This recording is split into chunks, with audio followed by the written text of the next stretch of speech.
I wasn't able to move. I was stiff from my head to my toes. I was above the mattress, maybe 2 or 3 inches. That's when I began to move slowly towards the wall. Do you believe some experiences are beyond our understanding? Stay with me as I present 10 true paranormal stories. I was in the kitchen and I was emptying the dishwasher. I think it was after a holiday, so I had a lot of pots and pans and big platters and bowls. And they belonged on the topmost shelf of my cabinets.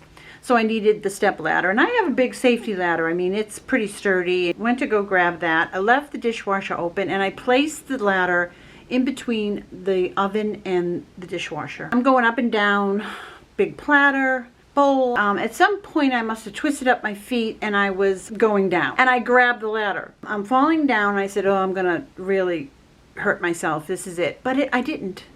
It was almost like I was lifted down and placed on the dishwasher, the open dishwasher. I have the bent spoons to attest to me hitting that dishwasher and a broken dishwasher door.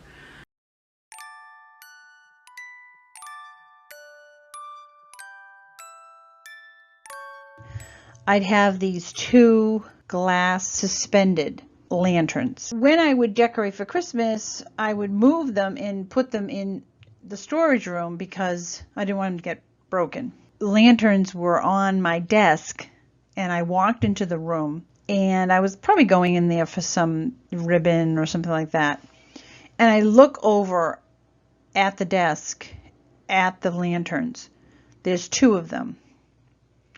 They're both suspended. One of them is completely still. The other one is wildly moving back and forth. I mean, at a speed that you can't even imagine. If you tried to make it move that way, you'd have to really, really work at making that thing fly back and forth. I looked at it, and then I walked over to it, and I stopped it. And I said out loud, enough of that.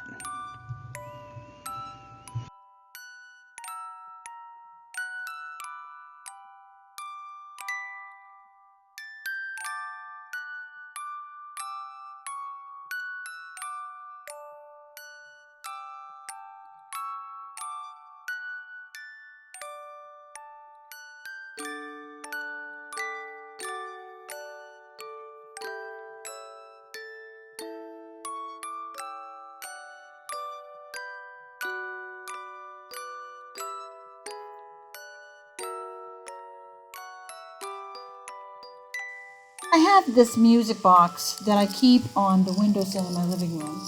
Kind of forgotten, a little dusty. To tell you the truth, I don't play it much.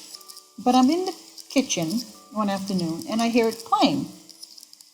So I run into the living room and I stare at it and it's playing and I figure, well, maybe it's got a little bit of music left in it and it'll stop after a couple of seconds. No, it plays the entire song.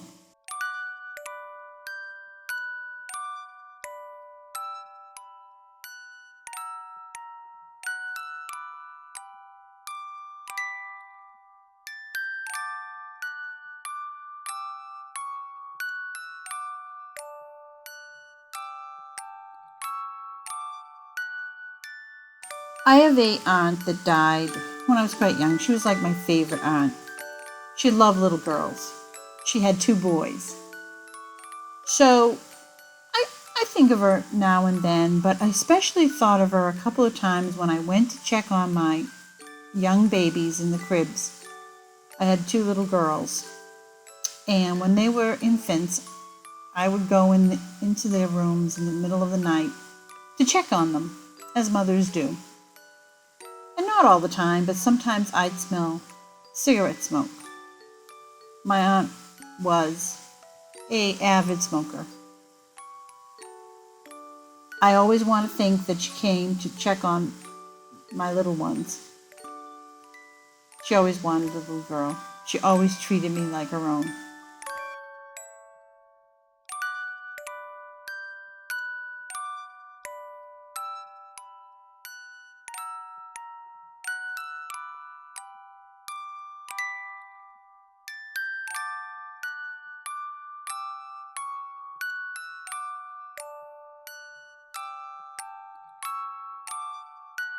One night I was getting ready for the next day. I had just finished setting up all the lunches, and my husband was out with the kids to give me some time to finish up work, relax a little. So I said, oh, great time to have a bath. I go into the bathtub and I'm sitting there. I have the washcloth over my face. All I could hear is my thoughts and maybe the sound of the suds and the water. It was getting towards the end of the day, so the bathroom was getting dark. I hear some rustling in my daughter's room. They had a big toy chest, toys playing music. And I thought to myself, oh, the kids must be home. I better get out of the bathtub. I'm putting on my robe, getting out of the tub. I could hear feet running from the room, front of the bathroom, and up the hallway. I smiled, thinking that the kids were home, and put on my robe. I opened the door, and the house was completely silent. The hallway at this point was pitch black. No sound, no music, no giggling, no footsteps. Before I could even think about it, from the front hall, my husband walks in with the two kids. They're giggling, they're taking off their coats, their boots. He's, talking to them about something that they did over Auntie's. And then all of a sudden, they find me at the top of the stairs just staring at them. And they're like, hey, Mommy, what's going on? What did you do? You have a good night? My husband says, hey, did you get to relax a little bit? It was that moment that I realized I had been alone in the house the whole time. Who was rushing through the toy chest? Who was running past the door? Who was giggling? I walk my dogs every morning. We live in the city, so despite the early hour, both dogs are used to a lot of car headlights, bikers zipping by, and runners. When we do see people, it's usually the same individuals every morning. The man who catches the 5 o'clock bus, the guy getting into his truck to head into work, or someone walking his dog too. On 2 occasions in the past 3 months, I've encountered 2 different strangers. The first was a woman, the second was a man. Both meetings were similar in more ways than one. First, we, meaning me and the 2 dogs, came around a corner, and the person was just there, standing there in the dark, not moving, and standing next to a high hedge in the first encounter and a stone wall in the second. Both people startled and scared us. So both dogs, who usually walk in front of me, began barking and backing up into me. But despite the 2 dogs barking and rather close, the person did not move. They didn't back up, and they made no attempt to get out of the situation in any way. This made it very difficult to get around them, since behind us in both occasions was a corner telephone pole. So on both occasions, I'm struggling to keep the dogs walking, moving forward, getting out of the situation. Remember, we're all 3 tethered to one another, and it's dark. They're backing up. And very important, they want to keep this stranger in their sight. They want to keep an eye on him and her. So here's the weird part. Both people on the 2 different days said the same thing to me using the same words in the same order with the exact same annoying, angry tone. They said, "Can't you walk faster?" And, "If you can't control your dogs, you shouldn't have them." They said the same 2 things to me using the same tone, and they said it in the same order. I have not seen either of them since each encounter. Who were these people? How is it even possible that 2 people said the exact same thing to me on 2 separate occasions? Let me know what you think in the comments.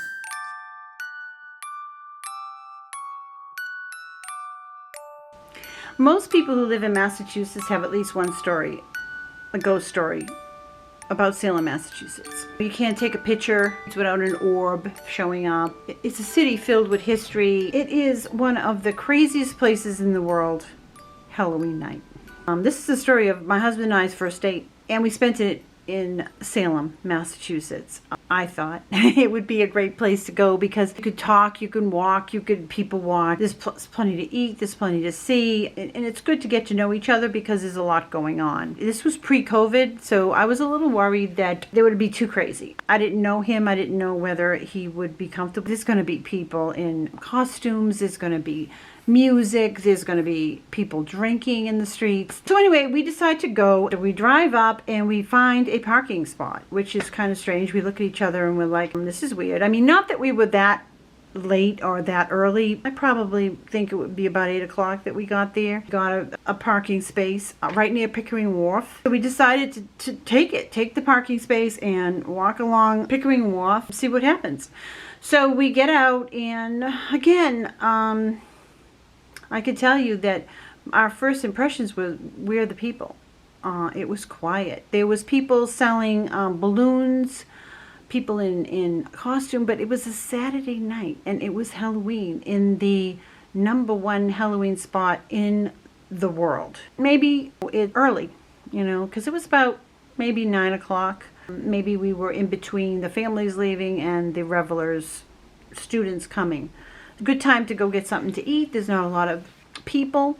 We find that Mercy Tavern. That place has its own ghost histories. It's supposed to have been a brothel. It's right on the wharf. Again, no problem. We got a seat. We ordered dinner. We could talk. We laughed. So we left and we headed towards the Common. We went past the Hawthorne Hotel. And people in there, but not a lot of people. And we get to the Commons, and again, there's some revelers. There's, little shops are open.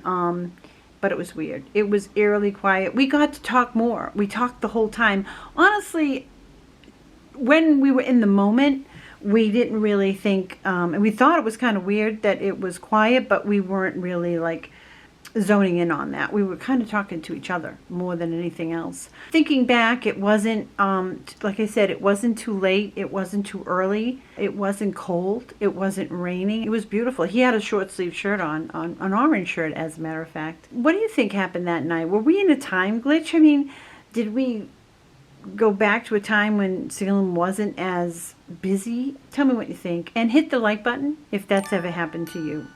My night began as a typical night in the summer.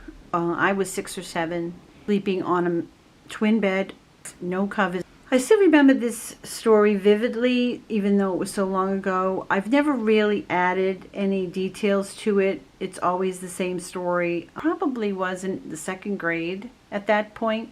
So I'm lying on the bed, I'm sleeping, and I get woken up out of a dead sleep. If you could picture this, my bed is this way, and my sister's bed is to my left, separated by a pretty big bureau, heavy bureau. So it's a good, 10, 15 feet away.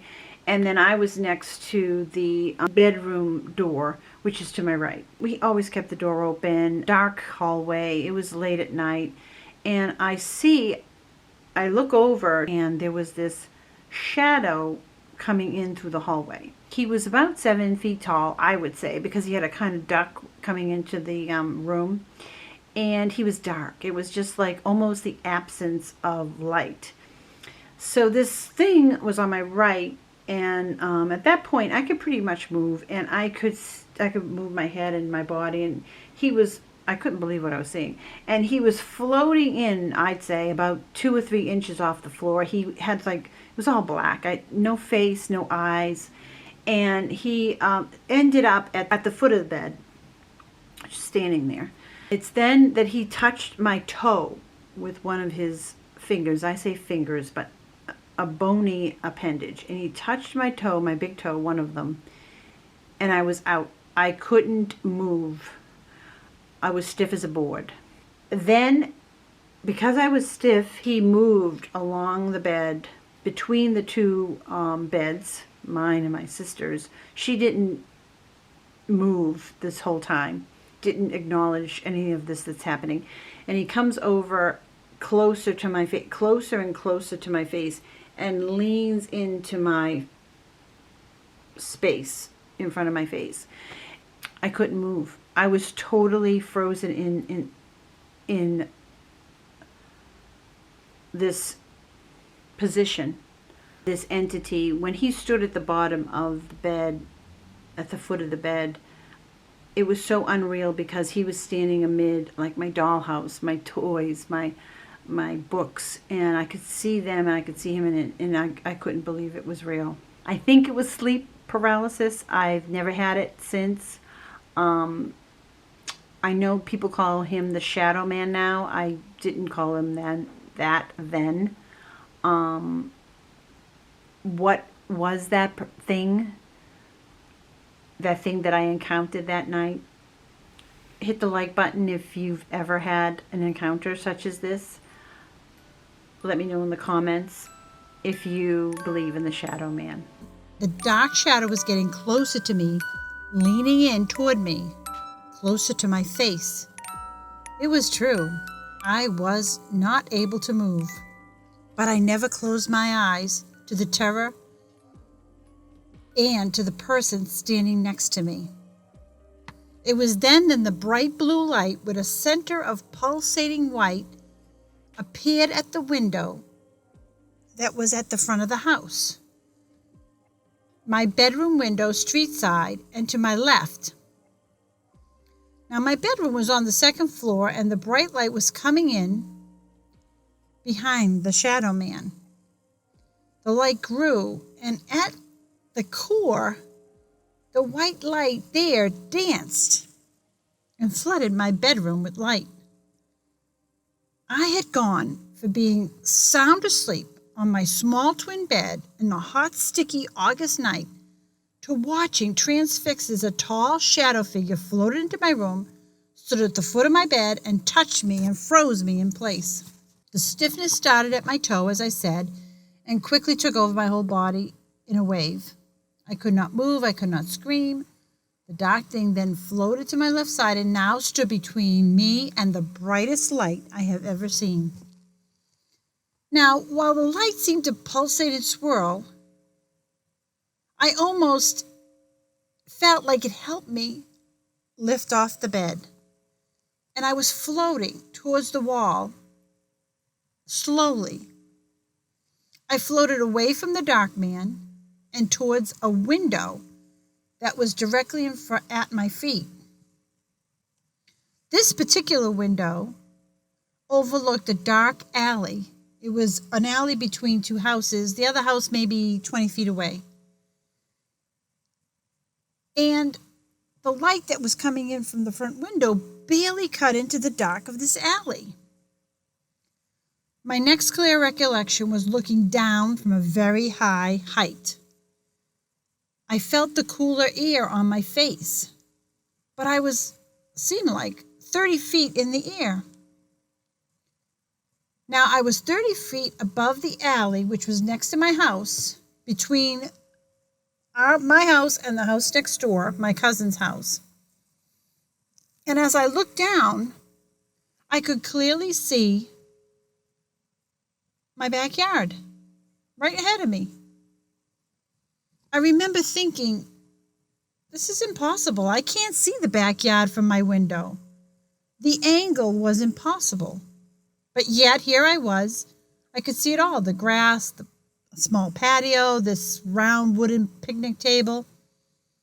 But it was all bathed in a greenish, swampy light. And that light was coming from something above me, behind me, and over my cousin's house. So all that I could see was very familiar, except I've never seen it like this before.